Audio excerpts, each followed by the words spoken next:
오늘도 우리 기뻐하는 교회 예배 함께 하신 여러분들을 주님의 이름으로 환영하고 축복합니다. 우리 옆에 뒤에 계신 분들과 인사하겠습니다. 보고 싶었습니다. 반갑습니다. 인사하겠습니다.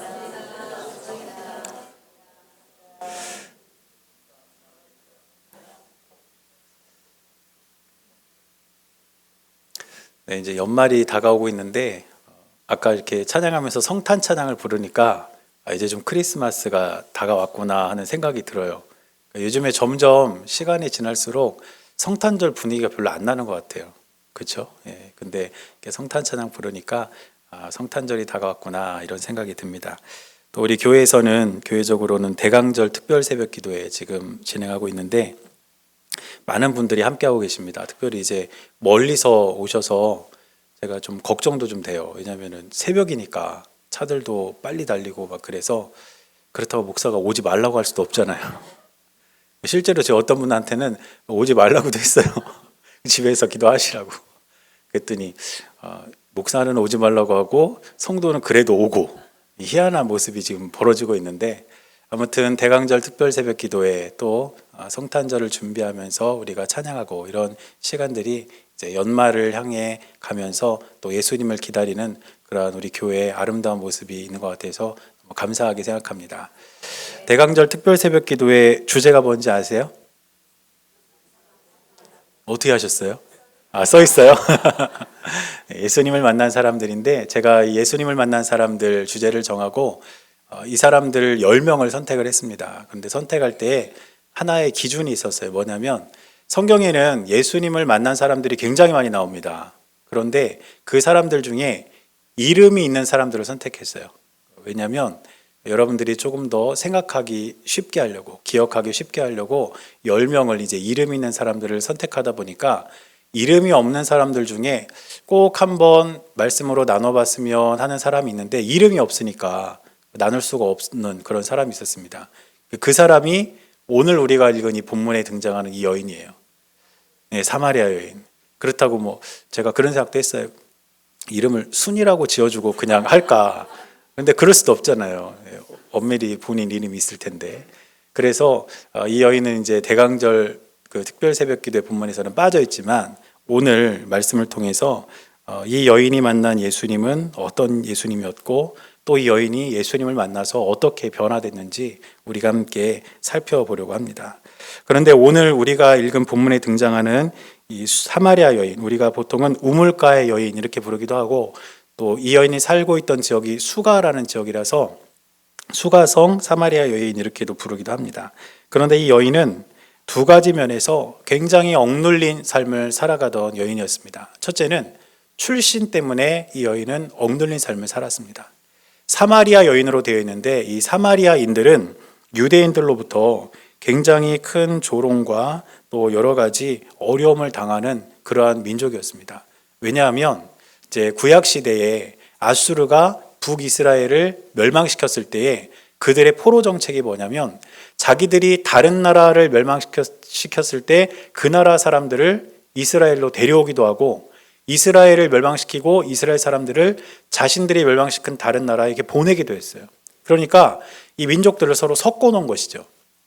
그래서 사마리아 지역으로 이제 외부에 있었던 다른 사람들이 들어오게 됩니다. 그러고 나서 시간이 지나게 되니까 그 안에서 어떤 일이 일어나냐면 사마리아인들, 그 당시에는 이제 사마리아에 살던 사람들도 유대인이었겠죠. 그 유대인과 다른 민족 간에 혼혈이 생기게 된 거예요.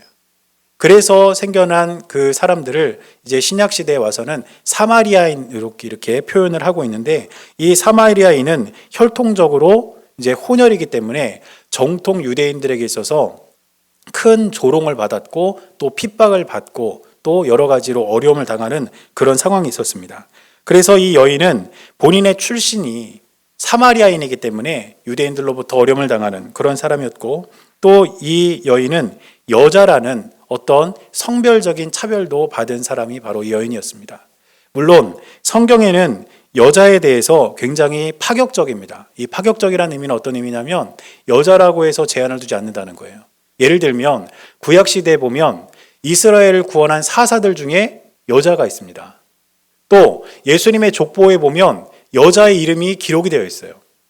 이처럼 성경은 여자에 대해서 차별을 두거나 그렇진 않지만 성경이 기록될 당시 그리고 그 사회에서의 전반적인 분위기는 여자를 철저하게 무시하고 여자를 사람 취급하지 않는 그런 시대가 있었다는 것입니다.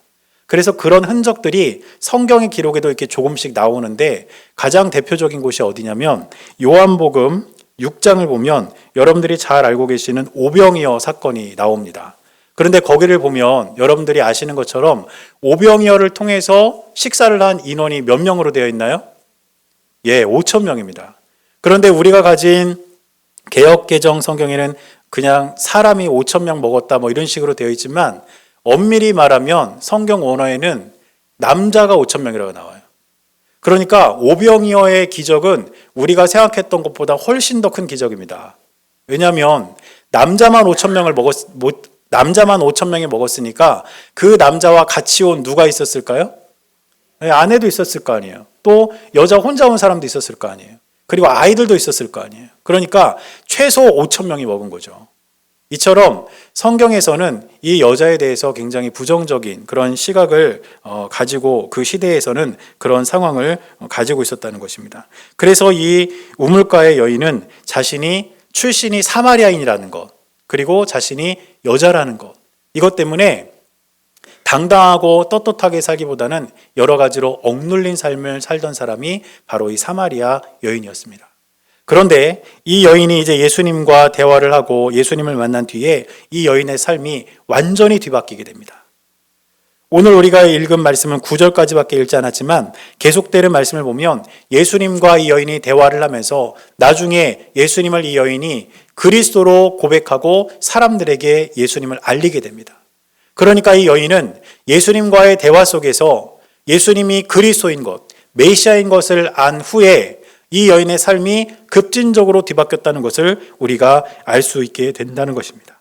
그래서 오늘 저와 여러분들이 오늘 이 본문을 통해서 과연 예수님을 만나면 우리의 삶에 어떤 일이 일어나는가, 이 사실을 우리가 한번 기억해 보면서 저와 여러분들도 예수님을 믿고 예수님을 만나고 변화된 삶을 살아가는 귀한 은혜가 우리 모두에게 있게 되시기를 주님의 이름으로 간절히 축원합니다.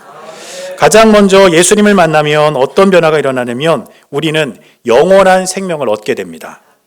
오늘 예수님과 여인의 대화를 잘 살펴보면 한 가지 매개체가 있어요. 그게 뭐냐면 물입니다. 그런데 여인이 말하고 있는 물과 예수님께서 말씀하고 계시는 물은 그 종류가 달라요. 자, 여인이 말하는 물은 뭐냐면 일반적인 물을 말하고 있습니다. 그런데 예수님은 그 물을 언급하시면서 뭐라고 말씀하시냐면 생수라고 말씀하세요. 생수. 말 그대로 살아있는 물이라는 것이죠. 또 여인이 말하는 물은 우물에 가두어진 물입니다. 오늘 여인이 말하는 야곱의 우물, 이 야곱의 우물 안에 들어있는 물, 그 우물에 가두어진 물을 말하고 있지만 예수님께서 말씀하시는 물은 어떤 물이냐면 샘솟는 물이에요. 그리고 또 여인이 말하는 물은 근본적으로 죽은 물이라고 볼 수도 있습니다. 왜냐하면 물도 흐르지 않고 고이면 썩습니다. 죽는다는 거예요. 그러나 예수님께서 말하시는 물은 살아있는 물, 샘솟는 물이기 때문에 생명을 가진 물이라고 이해할 수 있게 된다는 것이죠. 이처럼 예수님과 여인이 서로 대화를 하면서 물을 매개로 이제 대화를 주고받고 있지만 예수님께서 이 여인이 이해하기 쉽게, 이해할 수 있게 물에 대해서 설명을 하면서 여인에게 전하시고자 하시는 말씀은 무엇이냐면 예수 그리스도를 믿는 자는 영원한 생명을 얻는다는 진리를 전하고 계신 것입니다. 그래서 오늘 본문의 13절과 14절 말씀을 보면 이렇게 예수님께서 말씀하십니다. 예수께서 대답하여 이르시되 이 물을 마시는 자마다 다시 목마르려니와 내가 주는 물을 마시는 자는 영원히 목마르지 아니하리니 내가 주는 물은 그 속에서 영생하도록 솟아나는 샘물이 되리라. 예수님께서 주시는 그 물을 마시는 자는 영원한 샘물을 얻게 된다는 것입니다. 영원한 생명을 그 안에 소유하게 된다는 것입니다. 예수님을 만나면, 예수님을 믿으면 우리에게 어떤 변화가 일어나느냐? 저와 여러분들에게는 영원한 생명이 우리의 삶 가운데 우리 속에 임하게 되는 줄로 믿습니다. 예수 믿으면 구원을 받는다는 거예요. 그런데 예수님을 믿으면 구원을 받는다는 이 진리는 교회 밖에서만 이야기해야 될 진리가 아닙니다. 교회 안에서도 예수님을 믿고 구원받아야 되는 이 진리가 끊임없이 전해져야 하고, 예수님을 믿으면 영원한 생명을 얻게 된다는 이 진리가 교회 안에서도 계속해서 선포되어져야 된다는 것을 우리는 기억할 수 있기를 바랍니다. 사랑하는 여러분, 예수님을 만나면 우리는 영원한 생명을 얻습니다. 하나님 나라의 백성이 됩니다. 주님의 자녀가 됩니다. 그것이 우리에게 주어지는 축복이고 우리가 예수 그리스도를 믿는 유일한 목적과 이유가 되는 것입니다. 그런데 우리는 어느덧 이 진리가 불편해진 시대를 살아가고 있어요. 교회 밖에서 이 진리를 전하는 사람을 보면 나도 교회를 다니고 있지만 그렇게 말하는 그 사람과 그 모습이 왠지 불편하게 보입니다. 또 교회 안에서 여러분 예수 믿으면 구원받습니다. 여러분 예수 믿으면 천국 갑니다. 이런 말씀을 전하면 왠지 그 말씀을 듣는 사람의 입장에서는 또 그 소리야? 또 예수 믿으면 천국 간다는 그 말이야? 이 진리가 어느덧 우리에게는 진부한 외침이 되어져 버리고 말았다는 거예요. 왜 그럴까요? 우리가 진리를 진리로 듣지 않고 그 진리에서 비껴난 삶을 살아가며 신앙생활하고 있기 때문이 아니겠습니까? 저는 저와 여러분들의 마음속에 예수님을 믿으면 구원받고 예수님을 믿으면 하나님 나라 백성이 된다는 이 살아있는 진리가 우리의 마음과 삶 가운데 항상 살아있게 되시기를 바랍니다. 어떤 일이 있어도 이 진리는 흔들리지 말아야 될 진리이고 우리가 끝까지 지켜나가야 할 복음의 핵심이라는 것을 우리가 기억하며 믿음으로 살아갈 수 있는 우리 모두의 삶이 될 수 있기를 주님의 이름으로 간절히 축원합니다. 그러므로 예수님을 만나면 구원을 받고 영원한 생명을 얻게 됩니다. 이 사마리아 여인도 억눌린 삶을 살고 있었지만 힘겹고 어려운 삶을 살고 있었지만 예수 그리스도를 만난 이후에 이 여인은 영원한 생명을 얻게 되었다는 것입니다. 두 번째로 예수님을 만나면 어떤 변화가 있게 되냐면 우리의 예배가 회복될 줄로 믿습니다. 예배가 형식이 중요한가 본질이 중요한가 이것은 어렵지 않은 질문일 겁니다. 그런데 정말 우리가 예배를 드리면서 형식에 치우치지 않은 본질에 가까운 예배를 드리고 있는지는 한번 생각해 볼 필요가 있습니다. 오늘 사마리아 여인도 이 예배의 형식과 관련된 질문을 예수님께 드립니다. 오늘 본문의 20절 말씀을 보니까 이 여인이 예수님께 이렇게 묻습니다. 우리 조상들은 이 산에서 예배하였는데 당신들의 말은 예배할 곳이 예루살렘에 있다 하더이다. 이렇게 물어요. 자, 여기서 말하는 우리 조상들은 누구를 의미하겠습니까? 사마리아인들이에요. 그리고 당신들의 말은 했을 때 이 당신들은 누굴까요? 유대인입니다. 자, 사마리아인은 어디서 예배를 드려야 된다 이렇게 이야기했냐면 구약성경에 보면 그리심산이라고 나옵니다. 사마리아인들은 거기서 예배를 드려야 된다고 믿고 있었어요. 그리심산에서 드리는 예배가 진짜 예배다. 다른 곳에서 드리는 예배는 진짜 예배가 아니다. 이렇게 여겼고요. 반대로 유대인들은 어디서 예배를 드려야 된다고 이야기했냐면 예루살렘. 예루살렘에서 예배를 드려야 된다. 이렇게 말했다는 것이죠. 그래서 예배의 장소라고 하는 이 예배의 형식이 사마리아인과 유대인들의 사이에서 서로 다른 이해를 가지고 있었습니다. 어디서 예배를 드리는 것이 진짜 예배인가?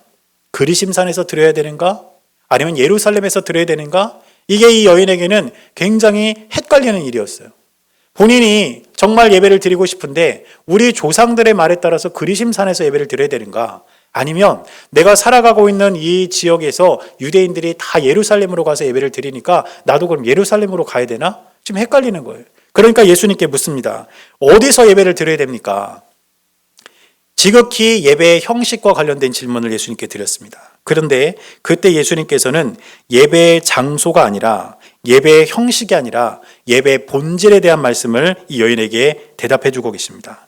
요한복음 4장 24절 말씀을 보니까 예수님은 이렇게 말씀하셨습니다. 하나님은 영이시니 예배하는 자가 영과 진리로 예배할지니라. 그리고 그 위에 있는 23절 말씀을 보면 하나님이 찾으시는 예배자는 바로 이런 예배자, 형식에 얽매여서 예배드리는 예배자가 아니라 본질에 집중해서 영과 진리로 예배드리는 그 예배자를 우리 하나님께서는 찾고 계신다는 것을 저와 여러분들은 반드시 기억해야 될 줄로 믿습니다. 그래서 예수님을 만나면 형식적으로 습관적으로 드리던 예배가 영과 진리로 예배의 본질을 따라 드려지는 예배자의 모습으로 회복되어지고 바뀌게 될 줄로 믿습니다. 저는 우리 기뻐하는 교회 예배가 형식에 얽매이는 예배가 되지 않기를 바랍니다. 오직 예수 그리스도만을 바라보고 그 하나님께 한없는 찬양과 감사와 영광을 올려드리는 본질이 충족된 예배가 우리 기뻐하는 교회의 예배가 될 수 있기를 주님의 이름으로 간절히 축원합니다. 그런데 우리가 예배를 드리면서 몇 가지 잘못된 예배가 있어요. 첫째로 잘못된 예배는 어떤 예배냐면 신앙적인 양심을 위해서 습관적으로 드리는 예배입니다. 교회를 안 가면 왠지 꺼림칙한 거. 왠지 교회를 안 가면 이번 주일에 좀 안 좋은 일이 생길 것 같고, 교회를 안 가면 왠지 하나님한테 좀 혼날 것 같은 그런 생각이 들어서 그냥 어쩔 수 없이 교회 가서 드리는 예배. 이런 예배는 우리 주님께서 기뻐하시는 예배가 아닙니다. 또 우리의 예배 가운데 어떤 예배가 있냐면 기존의 형식에 매여서 틀에 맞춰져 있는 예배. 그래서 예배에는 이러한 것이 반드시 있어야 하고 교회에는 이러한 것이 반드시 있어야 되는 그러한 고정관념과 틀에 갇혀서 그게 없으면 왠지 서운하고 그게 없으면 왠지 아쉬운 것 같은 교회, 그런 예배, 그런 것들을 우리 주님께서는 기뻐하지 않는다는 것을 우리는 기억해야 될 줄로 믿습니다. 얼마 전에 우리 목사님들하고 같이 이제 저 모여가지고 이런저런 얘기를 하다가 저한테 그러는 거예요. 이 목사 아직 교회에 성가대 없지? 그러시더라고요. 성가대는 모든 교회에 있어야 되는 건가 봐요. 그게 형식이니까. 그래서 제가 있어요 그랬어요. 성가대가 있어 그래요. 그래서 있다고. 몇 명이나 되냐고 해서 한 50명 된다고 그랬어요. 그랬더니 아니 오래 개척했는데 무슨 성가대가 50명이라는 거예요. 그 예배를 몇 명이 드리길래 도대체 성가대가 50명이네요. 그래서 예배 한 5, 60명 드린다고. 그래서 우리는 전교인이 다 성가대다. 성가대가 굳이 뭐 가운 입혀놓고 특별한 순서에 찬양을 불러야만 성가대냐. 나는 그렇게 생각하지 않는다. 예배를 드리면서 우리가 같은 목소리로 같은 찬양을 하나님께 올려드리면 우리 전교인이 다 성가대다. 여러분 그렇지 않습니까? 우리는 그 성가대라는 고정관념과 틀에 맞춰가지고 성가대가 따로 있어야 돼, 따로 있어야만 성가대가 있는 것처럼 생각하지만 그렇지 않다는 거예요. 그런 의미에서 우리 교회는 안내위원도 50명이에요. 처음에 예배 드리면서 우리 인사하잖아요. 보고 싶었습니다. 반갑습니다. 이거 누가 하는 멘트일까요? 안내위원이 하는 멘트입니다. 그러니까 우리는 다 안내위원이에요. 전교인이 안내위원이고 전교인이 성가대예요. 우스갯소리로 그 목사님들하고 대화를 했지만 저는 이러한 본질 그리고 하나님께서 원하시는 교회의 모습을 갖춰가야 된다고 생각합니다. 형식과 틀에 맞춰져 가는 것이 아니라 정말 교회다운 그리고 정말 예배다운 예배를 드릴 때에 우리 주님께서는 기뻐하신다는 사실을 우리는 반드시 기억해야 될 줄로 믿습니다. 그렇다면 우리가 회복해야 될 예배에는 세 가지 요소가 있어요. 그 세 가지 요소가 뭐냐면 첫째는 찬양입니다. 그리고 둘째는 말씀이에요. 그리고 세 번째는 뭘까요? 기도입니다.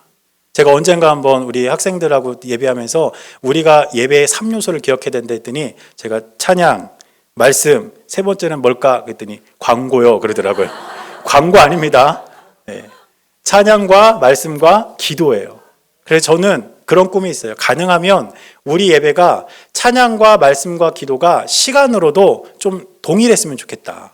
찬양을 20분 하면 말씀도 20분 전하고 기도하는 시간이 한 20분 됐으면 좋겠어요. 근데 지금 우리 교회 예배를 보면 찬양과 말씀의 시간은 어느 정도 맞아가는 것 같아요. 말씀 시간이 좀 길긴 하지만. 그렇지만 우리 교회가 정말 본질에 합당한 예배를 드리기 위해서는 우리가 예배를 통해 기도하는 시간도 조금 더 많아질 수 있게 되길 바랍니다. 아무튼 우리는 이 세 가지를 회복해야 되는데 우리가 찬양을 회복하려면 우리의 입술을 열어서 직접 내가 하나님께 그 찬양을 드려야 합니다. 앞에서 찬양을 인도하신 우리 찬양단이 기쁜 마음으로 여러분들과 함께 이렇게 찬양을 인도해 나갈 때에 앉아 계신 여러분들도 같은 마음으로 그 찬양의 고백들을 우리가 하나씩 읊조리기 시작할 때에 그 찬양이 여러분들의 고백이 되고 그것이 우리의 예배를 회복시키는 놀라운 은혜가 될 줄로 믿습니다. 두 번째는 말씀이 회복되어야 될 줄로 믿습니다. 기본적으로 우리가 예배를 드리면서 우리가 말씀을 듣는 이 시간에는 두 가지 약속이 필요해요. 첫 번째 약속은 목사는 이 말씀을 전할 때에 반드시 하나님의 말씀을 전한다는 약속을 해야 됩니다. 그리고 성도님들은 목사가 이야기하는 말을 하나님의 말씀으로 듣겠다는 약속이 있어야 돼요. 이 두 가지 약속이 있을 때에 예배를 통해서 우리가 말씀을 듣는 이 시간은 하나님께서 저와 여러분들에게 주시는 은혜를 함께 누리는 귀하고 복된 시간이 될 줄로 믿습니다. 그렇기 때문에 말씀을 들음에 있어서 우리가 여러 가지 방해를 받고 또 어려움을 당할 때에 우리가 노력해야 될 필요도 있어요. 제가 이름을 밝히기는 좀 그렇지만 우리 교회 성도님 중에 한 분이 계시는데 좀 제가 좋아하는 분이에요. 왜냐하면 나이가 어린데도 불구하고 모든 공예배에 빠지질 않아요. 아직 10대 초반인데도 수요 예배, 주일 낮 예배, 주일 오후 예배에 빠지질 않고요. 가끔 새벽 기도도 나와요. 그러니까 뭐 좋아할 수밖에 없죠. 근데 우리 성도님이 한 번은 지난주에 저한테 그러는 거예요. 아빠가 아니라 목사님 그러면서 저한테 그래요. 찬양을 할 때는 자기가 너무 좋대요. 우리 신철진 집사님 앞에서 찬양 인도하고 이럴 때는 자기가 너무 은혜를 많이 받는데 너무 좋대. 근데 가끔 설교가 시작되면 졸린다는 거예요. 그러면서 이제 덧붙이는 말이 뭐냐면 그렇게 못하는 것 같지도 않은데 졸려? 그래요. 그게 무슨 소린가? 그래서 왜 졸리냐고 했더니 뭐 이해도 돼요. 어떻게 보면 앉아 있고 또 따뜻하고 이러면 졸릴 수 있잖아요. 오후 예배 같은 경우는 더 졸리잖아요. 그렇죠? 밥도 먹었죠. 위에서 따뜻한 바람은 나오죠. 앉아있죠. 앞에서 말씀을 전하는 목사는 기독교 교리를 또 얘기한다고 막 딱딱한 얘기하죠. 그러면 졸릴 수도 있어요. 그럴 수 있습니다. 그런데 그런 이야기를 이렇게 주고받다가 알았어, 내가 안 졸리게 할게. 내 책임이야. 그러고 이제 말았어요. 근데 지난주에 수요예배 설교를 하다가 제가 깜짝 놀랐습니다. 왜 깜짝 놀랐냐면 여기서 그 성도님이 눈을 이만하게 뜨고 저를 쳐다보고 있는 거예요. 설교를 하고 있는데. 그래가지고 예배 끝나고 물어봤어요. 야, 왜 아빠를 이렇게 째려보냐? 설교를 하는데. 그랬더니 이 아이가 뭐라 하냐면 째려본 게 아니라 내가 안 졸으려고 눈을 이렇게 떴다는 거예요. 그 마음이 고맙더라고요. 그런데 저도 고맙지만 저는 하나님도 우리 그 성도님의 마음을 너무너무 귀하게 보셨을 줄로 믿습니다. 하나님의 말씀을 듣기 위해서 내가 졸지 않으려고, 내가 딴짓하지 않으려고 노력하고 애쓰는 모습, 그 모습 속에서 우리의 예배가 회복될 줄로 믿습니다.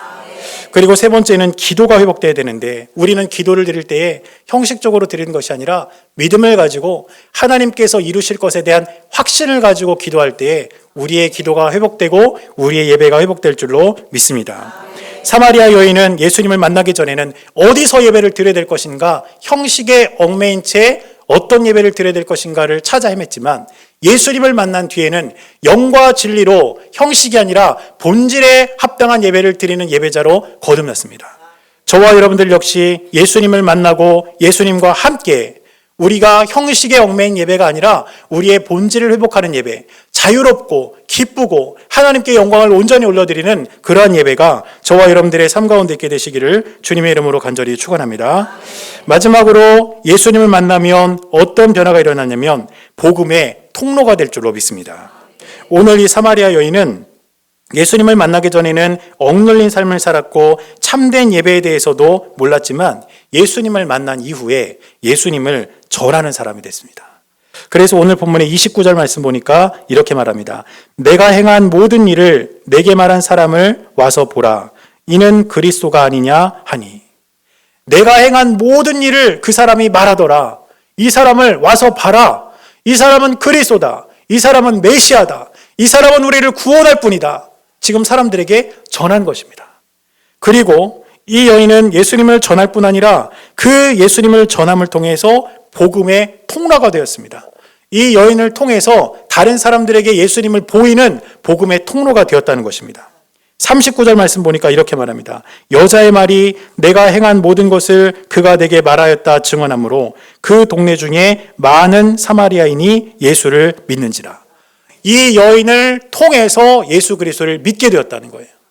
저는 예수님을 만난 저와 여러분들이 여러분을 통해서 누군가가 예수 그리스도를 발견할 수 있게 되기를 바랍니다.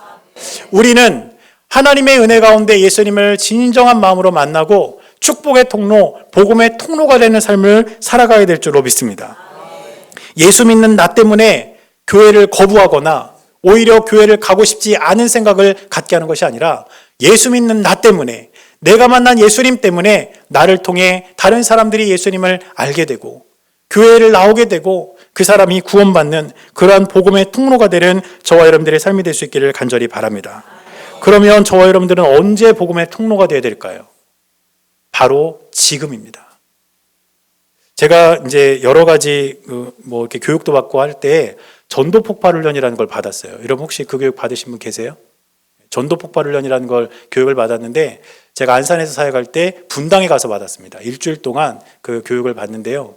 일주일 동안에 그 전도 폭발 훈련에서 이렇게 정리해 놓은 복음 제시라는 그러한 전문이 있어요. 내용이 있어요. 그거를 막 외워가지고 이제 사람들에게 그거를 이렇게 이야기하면서 복음을 전하는 겁니다.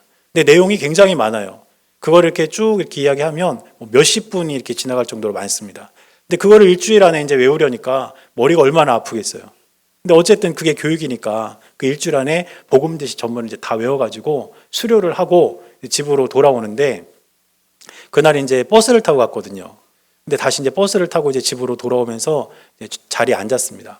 그런데 옆에 제 옆자리가 비어 있었는데 정거장에서 누가 이렇게 타더니 제 옆자리에 이렇게 딱 앉는 거예요. 모르는 사람이 앉았어요.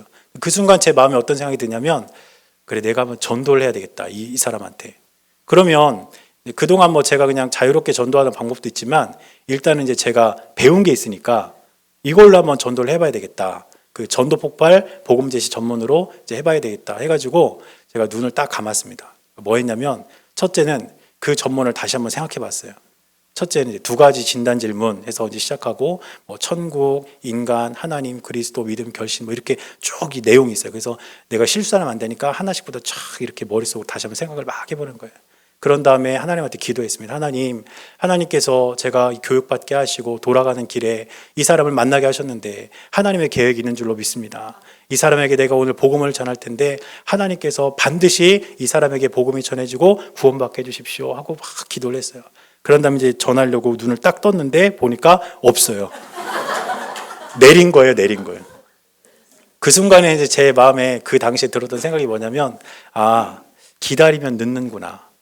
망설이면 늦습니다. 그리고 참 희한하게도 제가 그 다음에 다음에 또 누가 여기 앉으면 그때는 내가 망설이지 않고 해야지 그랬는데 제가 내릴 때까지 아무도 안 앉았어요. 그 자리에. 여러분 언제 복음의 통로가 돼야 되는지 아세요? 지금입니다.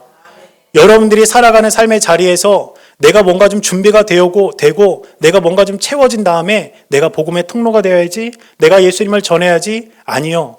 여러분들이 살아가고 있는 삶의 그 자리에서 바로 지금 여러분들의 직장이라면 직장, 가정이라면 가정, 여러분들이 살아가고 있는 그 자리에서 바로 지금 복음의 통로가 되는 여러분들의 삶이 될 수 있기를 주님의 이름으로 간절히 축원합니다.